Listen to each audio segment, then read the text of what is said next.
Hello students, today we will read the new chapter, that is Principles of Management. I hope you have understood the last chapter properly. You have prepared the notes from the PDF I have provided to you. You have to do hard work for better understanding of the topics, for preparing of the board examination, and to prepare notes. ठीक है, जितना मैं provide कर सकती हूँ वो मैं provide कर रही हूँ. फर्दर आपको खुद को भी हार्ड वर्क करना पड़ेगा. You have to note down the things. Note down अगर हम एक्चुअल क्लास में होते हैं, fever in the physical class, then आप ऑब्वियसली नोट्स बनाते. तो इसे भी उसी तरह लीजिए that you are sitting in the class room and your lectures are going on and you are preparing notes. So today we will read Principles of Management. Principles of Management क्या होते हैं? तो ये कुछ Principles मतलब सिद्धांत, ठीक है, और Principles मतलब सिद्धांत किसके? मैनेजमेंट के. मैनेजमेंट मतलब एक मैनेज करना, ठीक है, संभालना, चीज़ को एडजस्ट करना. तो जो मीनिंग एंड डेफिनेशन है प्रिंसिपल्स और जो थ्योरीज़ का of management, that we will see today. We will distinguish management principles from values, pure science principles and management techniques. इन तीनों से डिफ्रेंशिएट करेंगे कि मैनेजमेंट प्रिंसिपल्स और ये बाकी जो तीन which I pronounced right now are different, and how they are different basis we will see, and further description. Then another topic, that is derivation of management principles, that we will see today, and nature, feature, characteristics. ये तीनों एक ही होते हैं. Nature पूछे तो भी कि उसका क्या स्वभाव है, कैरेक्टरिस्टिक्स उसकी क्या विशेषता है, और फीचर्स उसके क्या सैलिएंट फीचर्स जैसे कहते हैं कि क्या है. तो ये तीनों एक ही चीज़ है. तो ये तीन टॉपिक आज हम कवर करने वाले हैं. And if the video goes too long, तो वैसे तो नहीं होगा, बट हम यही तीन टॉपिक कवर करेंगे. अगर ज़्यादा बड़ा होता है तो हम हो सकता है इसमें से भी कुछ छोड़ दें, बट मुझे नहीं लगता. ये तीन तो हम कवर कर ही लेंगे. तो पहला है मीनिंग. क्या होते हैं मैनेजमेंट प्रिंसिपल्स? तो एक प्रिंसिपल की अगर हम बात करें तो प्रिंसिपल मतलब कोई भी एक ऐसा स्टेटमेंट जो रिफ्लेक्ट करता है fundamental truth about some phenomena. किसी भी एक फिनोमिना के लिए जो एक फंडामेंटल ट्रुथ है वो रिप्रेजेंट करता है, तो that is basically a principle. What are management principles? Management principles are the basic rules which are used to perform management functions such as, ये वो basic rules होते हैं जो यूज़ किए जाते हैं to efficiently and effectively perform the management functions. और management functions क्या है? Planning, organising, staffing, directing, controlling, etcetera. तो यही क्या कहलाते हैं? मैनेजेरियल प्रिंसिपल्स या फिर मैनेजमेंट प्रिंसिपल्स. ओके, तो again distinguishing it, again specification अगर इसका बताएं तो प्रिंसिपल्स ऑफ मैनेजमेंट क्या होते हैं?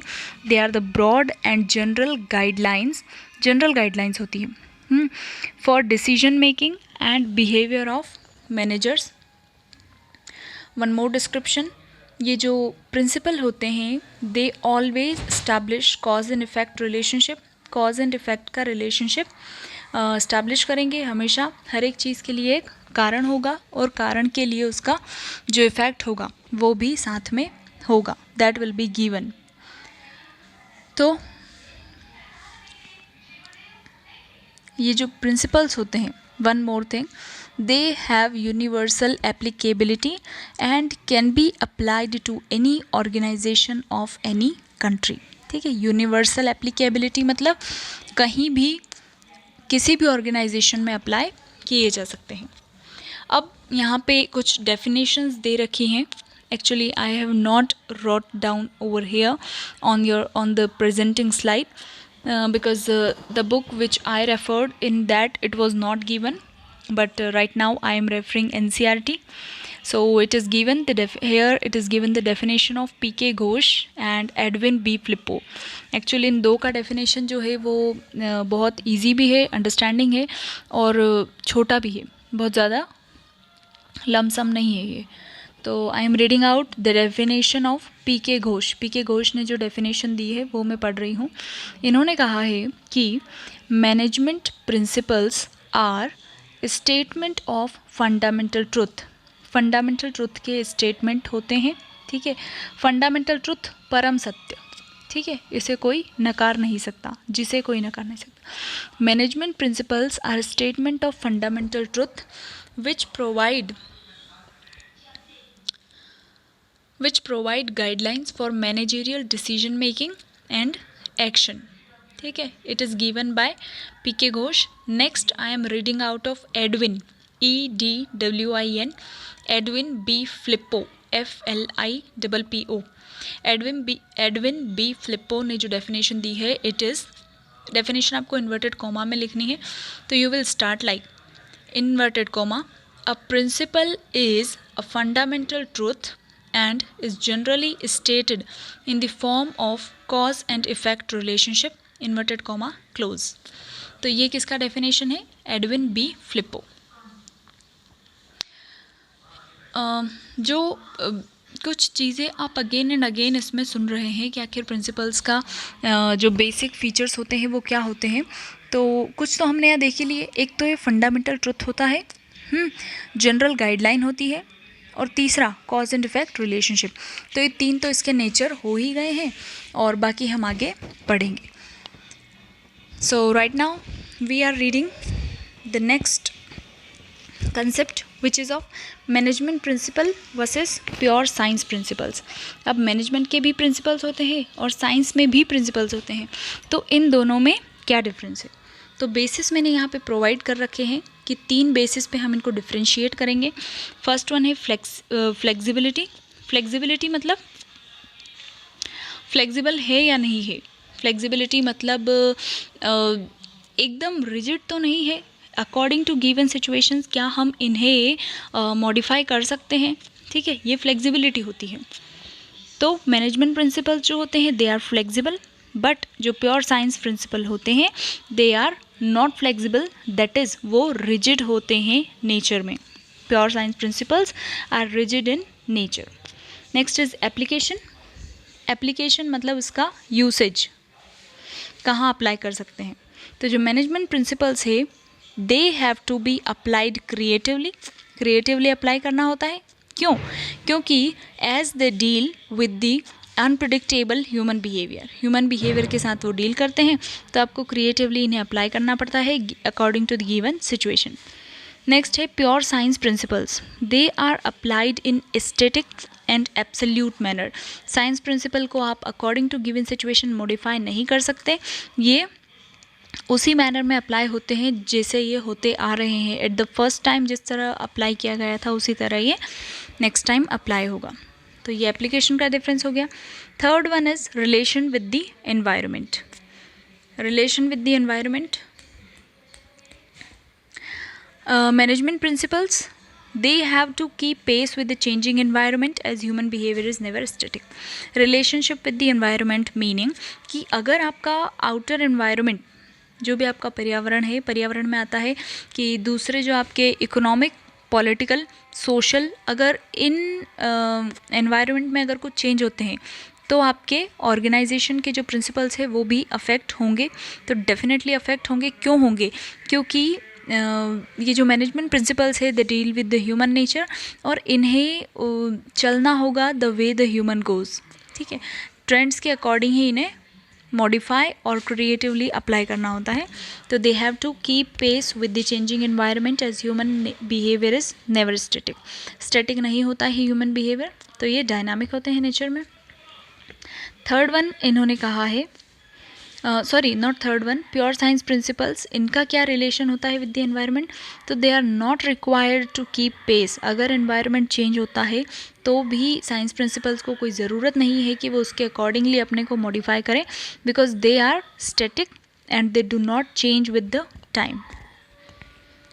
ओके, तो ये डिफरेंशिएशन है basic between management principles. MGT stands for management principles in pure science principles. Next we are reading management principles versus management techniques. अब principles क्या होते हैं, मीनिंग के बेसिस पे हम देखेंगे. Principles meaning they are guidelines to take decisions और actions while practising techniques. ये वो गाइडलाइंस होती हैं या फिर वो डिसीजन, वो एक्शंस होते हैं which are taken to take decision. ठीक है, वो एक्शंस जो आप डिसीजन लेने के लिए यूज़ करते हैं जब आप टेक्निक्स अप्लाई कर रहे होते हैं. ठीक है, ये मैनेजमेंट प्रिंसिपल्स हुए. Let me read out. They are guidelines to take decisions और एक्शंस वाइल प्रैक्टिसिंग टेक्निक्स. फिर है मैनेजमेंट टेक्निक्स. तो इनका मीनिंग क्या होता है, तो मैनेजमेंट टेक्निक्स जो होती हैं ये मेथड्स और प्रोसीजर्स होते हैं जो इन्वॉल्व करते हैं a series of steps to achieve desired goals. Techniques भी हम इन डिटेल पढ़ेंगे, बट फॉर राइट नाउ आप यही मीनिंग समझिए कि ये केवल प्रोसीजर या मेथड्स होती है जो हम स्टेप बाय स्टेप फॉलो करते हैं किसी भी मैनेजमेंट प्रिंसिपल को किसी भी डिज़ायर्ड गोल को अचीव करने के लिए. फ्लेक्सिबिलिटी. मैनेजमेंट प्रिंसिपल्स फ्लेक्सिबल होते हैं बट टेक्निक्स जो होती हैं वो इतनी ज़्यादा फ्लेक्सिबल नहीं होती. Here it is written they are not so flexible. इतनी ज़्यादा नहीं होती, कुछ हद तक तो वो भी होती है. अब जो अगला है वो है management principles versus values. Values नैतिकता, मोरल वैल्यूज़ या फिर ऐसा कह सकते हैं आप. मीनिंग अगेन मैनेजमेंट प्रिंसिपल्स मतलब they are the guidelines to take decisions. अब वैल्यूज़ क्या होती है, values are general rules for behaviour of individual in the society. Values एक कुछ जनरल रूल्स होते हैं, किस लिए, for the behaviour of individual, कि कोई भी पर्टिकुलर इंडिविजुअल सोसाइटी में कैसे बिहेव करना चाहिए उसे, इसके कुछ जनरल रूल्स होते हैं. तो वो क्या कहलाती हैं, बेसिकली वैल्यूज़. ठीक है. Formation. They are formed after research in work situations. Management जो है they are formed after research in work situations. और वैल्यूज़ जो है they are formed through the common practice. ठीक है, you have to give respect to the elders. Okay it is a common practice, हर कोई को देना चाहिए. It is a behavioural approach. ठीक है. Next one is nature.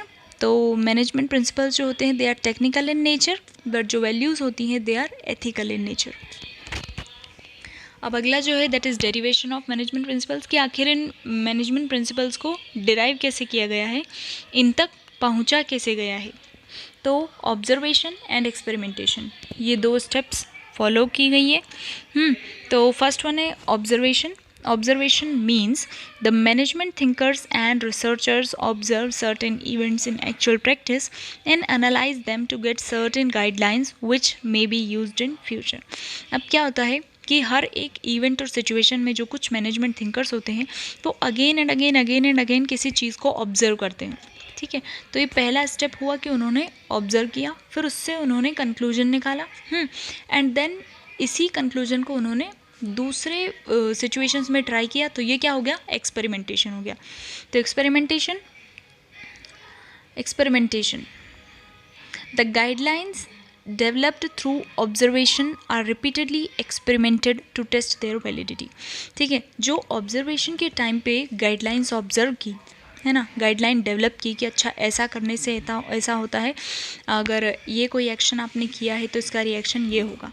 तो वो जो गाइडलाइंस जो डेवलप की गई है थ्रू द ऑब्जर्वेशन, वो रिपीटेडली एक्सपेरिमेंट की जाती है उनकी वैलिडिटी को टेस्ट आउट करने के लिए. ठीक है, चेक करने की उनकी वैलिडिटी को.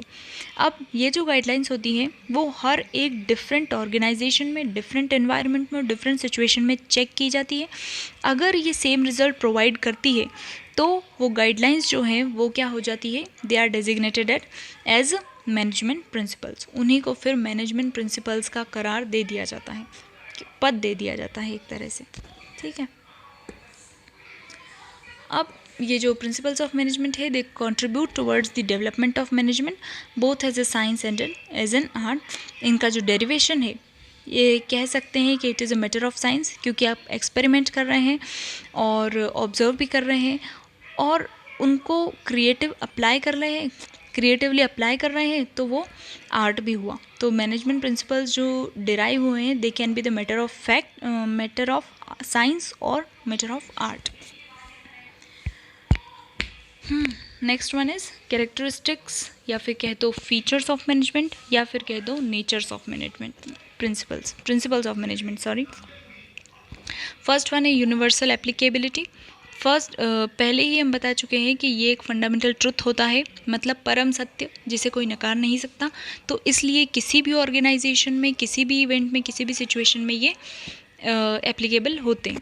The principles of management can be applied to all kinds of organisations irrespective, ठीक है। इस बात को मद्देनज़र अगर नहीं भी रखें कि ऑर्गेनाइजेशन कितना बड़ा है, उसका नेचर क्या है, फिर भी ये वहाँ पे अप्लाई हो सकते हैं। हाउएवर जो एक्सटेंट होता है एप्लीकेशन का वो डिपेंड करता है नेचर और साइज़ के अकॉर्डिंग, ठीक है। हाँ, एक्सटेंट मतलब किस हद तक ये अप्लाई होते हैं वो किसी भी ऑर्गेनाइजेशन के साइज़ और नेचर पे डिपेंड करेगा, बट इनका एप्लीकेबिलिटी तो हर एक ऑर्गेनाइजेशन में होता है, इसलिए दे आर universal applicable, they have universal applicability. Okay, next is general guidelines. ये जनरल गाइडलाइंस होती हैं to act and to act in certain given situations। ये रेडीमेड तो नहीं होते हैं, they do not provide ready-made solutions, but they provide the general way to go through the solution, ठीक है। ये कुछ रास्ते आपको दिखाते हैं कि अगर आपके ऑर्गेनाइजेशन में कुछ भी प्रॉब्लम है तो go through these general guidelines, तो आप डेफिनेटली सॉल्व आउट कर लेंगे किसी भी गिवन प्रॉब्लम को। क्योंकि रियल बिजनेस सिचुएशंस जो होती है वो बहुत ही कॉम्प्लेक्स और डायनामिक होती है, तो आपको एक क्रिएटिव तरीके से इन गाइडलाइंस को यूज़ करना होता है। अकॉर्डिंग टू ये जो प्रिंसिपल्स होते हैं they should be applied carefully in the accordance with the needs of the organisation. ये जनरल गाइडलाइंस है, ये रेडी टू स्टिच क्लॉथ नहीं है, ठीक है। ये बस एक कॉटन है, आपको कपड़ा बुनना होगा, तो ये जनरल गाइडलाइंस है। Formed by practice and experimentation, हमने देख लिया है कि इनका जो डेरिवेशन हुआ है वो कैसे हुआ है, बाय ऑब्जर्वेशन एंड एक्सपेरिमेंटेशन। तो ये फॉर्म किए गए हैं through practice, again and again practice किया गया है, मतलब इसे फील किया गया है, इसे देखा गया है, उसके बाद एक्सपेरिमेंट किया गया है, उसके बाद इसके बीच इसको एक प्रिंसिपल कहा गया है। तो मैनेजमेंट प्रिंसिपल्स जो होते हैं they are evolutionary in nature, again and again ये मॉडिफाई होते रहेंगे नई सिचुएशंस के according, because that is they have been developed through observations, experimentation and experience of management thinkers। तो they are formed by practice and experimentation। Third one is flexible हमने पढ़ लिया है। मैनेजमेंट प्रिंसिपल्स रिजिड नहीं होते हैं, जैसे कि प्योर साइंस प्रिंसिपल होते हैं, ये फ्लेक्सिबल होते हैं और मॉडिफाई किए जा सकते हैं according to the given business environment. These principles can not be applied blindly. आप बस प्रिंसिपल को पढ़ा और आप डायरेक्टली मतलब एक ब्लाइंडली अंडरस्टैंड, ठीक है, अंधों की तरह आप इन्हें अप्लाई नहीं कर सकते कि ठीक है मेरे ऑर्गेनाइजेशन में फिट होगा, नहीं, क्योंकि आइडेंटिकल सिचुएशंस नहीं होती है। जैसे कि यहाँ पे this we are reading in book, but real business situations काफ़ी अलग, काफ़ी कॉम्प्लेक्स और काफ़ी डायनामिक होती है। तो आपको इन्हें मॉडिफाई करना होता है according to the different purposes and different forms of organisation. तो इसलिए जो मैनेजमेंट है उसे हर सिचुएशन में डिसाइड करना होता है कि यहाँ पे या फिर गिवन सिचुएशन में उसे कौन सा प्रिंसिपल अप्लाई करना है और किस तरह से करना है, ठीक है। फिर मेनली बिहेवियरल, मतलब प्रिंसिपल्स ऑफ मैनेजमेंट ये aim at influencing human behaviour because all work is done by human beings. Principles of management जो है ये मेनली डील किससे करते हैं, विद द ह्यूमन बिहेवियर, क्योंकि जो सारा वर्क होता है, ऑपरेशंस होते हैं, they are carried out by the work force who are human beings, because all the work is done by human beings. Human behaviour बहुत ज़्यादा कॉम्प्लेक्स और डायनामिक होता है, तो it becomes difficult to deal with. इसलिए जो management principles हैं, ये इनका जो एम होता है वो क्या होता है, इनका टारगेट होता है कि उस अनप्रिडिक्टेबल बिहेवियर को कुछ हद तक ये इन्फ्लुएंस करे कि वो डायरेक्ट हो जाए टुवर्ड्स अचीविंग ऑर्गेनाइजेशनल गोल। ये कुछ इस तरह से फॉर्म किए गए हैं, इस तरह से बनाए गए हैं कि ये अनप्रिडिक्टेबल ह्यूमन नेचर को भी इन्फ्लुएंस करते हैं एंड उसके जो बिहेवियर है, उसका जो मतलब जो टारगेट्स हैं उनको मोड़ते हैं किस तरफ, मतलब डायरेक्ट करते हैं towards achieving the common goal of the organisation. Therefore जो प्रिंसिपल्स हैं ये बिहेवियरल है इन नेचर, क्योंकि ये ह्यूमन बिहेवियर को इन्फ्लुएंस करते हैं। Cause and effect relationship, next one is, जो प्रिंसिपल्स हैं they are intended to establish relationship between cause and effect so that they can be used in similar situations in large number of cases। इसका मतलब ये जो principles होते हैं ये help करते हैं in predicting the outcome of managerial actions, कि अगर आपने कोई भी डिसीजन लिया है तो उसका क्या रिजल्ट होगा। ये basically cause and effect relationship होता है, क्योंकि हर एक कॉज का इफेक्ट होता है। कॉज होता है कारण, इफेक्ट होता है उस कारण का असर।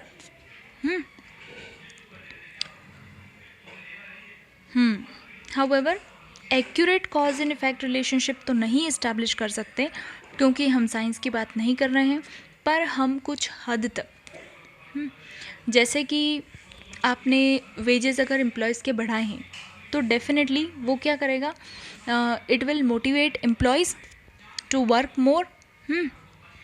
ये एक जनरल प्रैक्टिस है या फिर एक जनरल ऑब्जर्वेशन है कि ऐसा ही होना है, क्योंकि उन्हें if they are getting more then they will be happy, they will be more motivated to work towards the goal of the organisation. तो ये एक्यूरेट कॉज एंड इफेक्ट तो रिलेशनशिप इस्टेब्लिश नहीं करते हैं, but to some extent they give the idea of the predicted result. ठीक है, कि ये कुछ हद तक बताते हैं कि अगर आपका ये एक्शन होता है तो उसका रिजल्ट क्या होने वाला है। Contingent management, the application of management principles is dependent और contingent. Contingent means dependent upon the prevailing conditions at a particular point of time. डिपेंडेंट होते हैं मैनेजमेंट प्रिंसिपल्स, तो किस पे डिपेंडेंट होते हैं, अकॉर्डिंग टू, या फिर they are dependent upon the prevailing situations, जो भी गिवन सिचुएशंस हैं at a particular point of time. They have to suitably amended as per the situation. Amended मतलब सुधार करना, तो according to the given situations आप इन्हें मॉडिफाई करते हैं to achieve the target. This is it for today. Have a good day.